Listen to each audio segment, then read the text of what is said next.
کل دوپہر میں یہ خبر موصول ہوئی تھی کہ جناب رسول اللہ صلی اللہ علیہ وعلی آلہ وسلم کی شان میں گستاخی کرنے والا، آپ کے گستاخانہ خاکے اور آپ کی گستاخانہ تصاویر شائع کرنے والا لارکس ویلکس ایک حادثے میں، کار حادثے میں جہنم رسید ہو گیا ہے۔ آپ کو یاد ہوگا سن 2007 کی بات ہے، تب اس انسان نے، اس بدبخت اور ذلیل انسان نے جناب رسول اللہ صلی اللہ علیہ وسلم کے خاکے اور تصاویر سویڈن کے ایک اخبار میں شائع کیے تھے۔ اس وقت مسلمان بہت زیادہ غصہ بھی ہوئے تھے اور پوری دنیا میں اس کے خلاف ہنگامے بھی ہوئے تھے، اور پوری دنیا کے مسلمان اس سلسلے میں بہت بے چین ہوئے تھے کہ ان کی سب سے محترم اور سب سے زیادہ معزز اور سب سے زیادہ محبوب شخصیت جناب رسول اللہ صلی اللہ علیہ وسلم کی شان میں اس طرح سے گستاخی کی گئی ہے۔ شاید لوگوں کو یہ بات سمجھ میں نہ آتی ہو، اور لوگ کہتے ہوں کہ اس میں گستاخی کی کون سی بات ہے، اگر کسی نے کارٹون بنا دیا، کسی نے فوٹو بنا دیا۔ ان کے نزدیک شاید یہ گستاخی نہ کہلائے، لیکن ایک ایمان والے کے نزدیک یہ گستاخی ہے، اور بہرحال گستاخی ہی کہلائے گی۔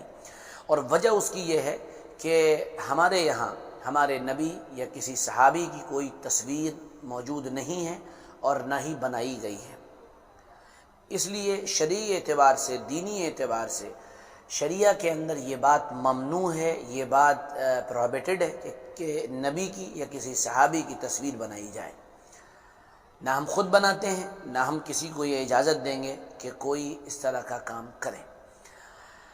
لیکن یہ ایک عجیب و غریب دور ہے، اور عجیب و غریب مزاج رکھنے والے لوگ ہیں۔ ان کو ہر اس بات میں مزہ آتا ہے جس سے مسلمانوں کو تکلیف ہو۔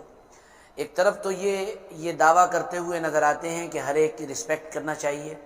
ہر ایک کا لحاظ رکھنا چاہیے، ہر ایک کا خیال رکھنا چاہیے، کسی کے لیے ایسی باتیں نہ نکالنی چاہیے جس سے اس کو تکلیف پہنچے یا اس کی دھارمک آستھاؤں کو ٹھیس پہنچے۔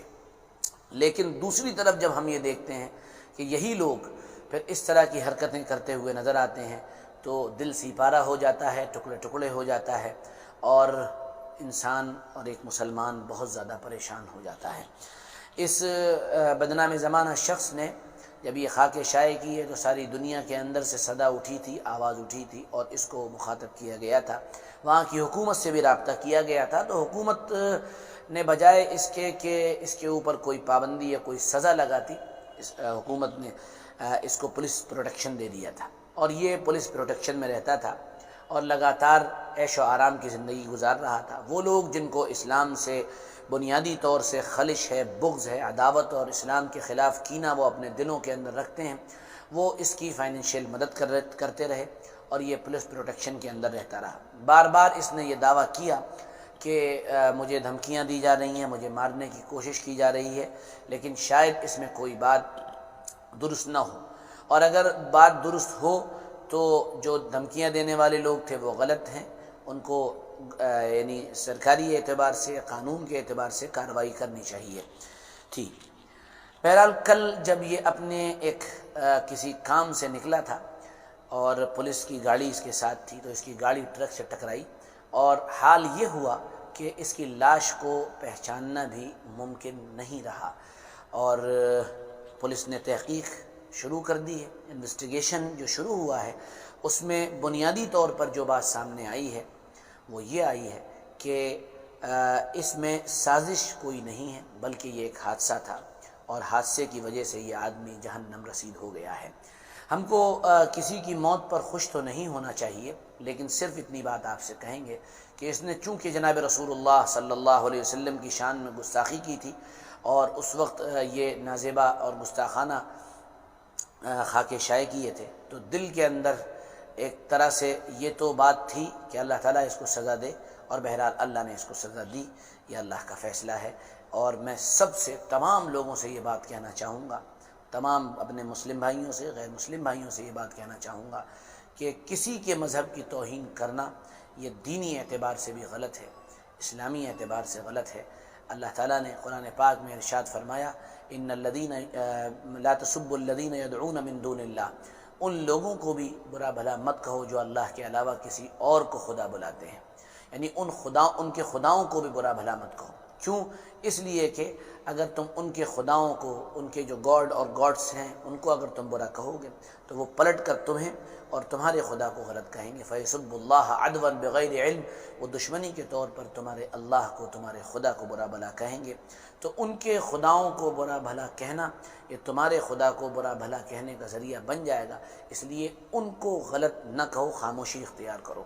اور ساتھ میں یہ اعلان بھی تھا ان الذین یؤذون اللہ ورسولہ لعنہم اللہ فی الدنیا والآخرہ، جو اللہ اور اس کے رسول کو تکلیف دیتے ہیں دنیا اور آخرت میں اللہ کی لعنت ان کے اوپر برستی ہے، اور اللہ کی لعنت کے برسنے کی شکلیں الگ الگ ہیں۔ اللہ تعالی ہم سب کی حفاظت فرمائے۔ اللہ تعالیٰ نے اس کو گویا کہ ایک حادثے کا شکار بنا کر ختم کر دیا۔ ہر وہ آدمی جو اس طرح کی حرکت کرتا ہے، یاد رکھیے کہ ہم کچھ نہ کر سکیں کمزوری کی بنیاد پر، ہم کچھ نہ کر سکیں قانون کی بندشوں میں جکڑ کر، ہم کچھ نہ کر سکیں اپنی کوتاہیوں کی بنیاد پر، لیکن جناب رسول اللہ صلی اللہ علیہ وسلم اللہ کے محبوب ہیں، اور اللہ کے محبوب کی شان میں گستاخی ہوگی تو کوڑا تو چلے گا، دیر بھلے ہی ہو جائے لیکن کوڑا چل کر رہے گا۔ وہ لوگ جو اللہ اس کے رسول کی شان میں گستاخیاں کر رہے ہیں، ہمارے ملک میں بھی کر رہے ہیں، میں ان سے بھی کہوں گا، ان کے سننے والوں سے بھی کہوں گا، ہوشیار ہو جائیے، ڈریے خدا کی پکڑ سے۔ ان بطش ربک لشدید انہ هو یبدئ ویعید، بڑی سخت پکڑ ہے اللہ کی، جب آئے گی تو اس کی لاٹھی بے آواز چلتی ہے اور سامنے والوں کو ختم کر کے رکھ دیتی ہے۔ اللہ ہم سب کو سمجھنے کی توفیق عطا فرمائے۔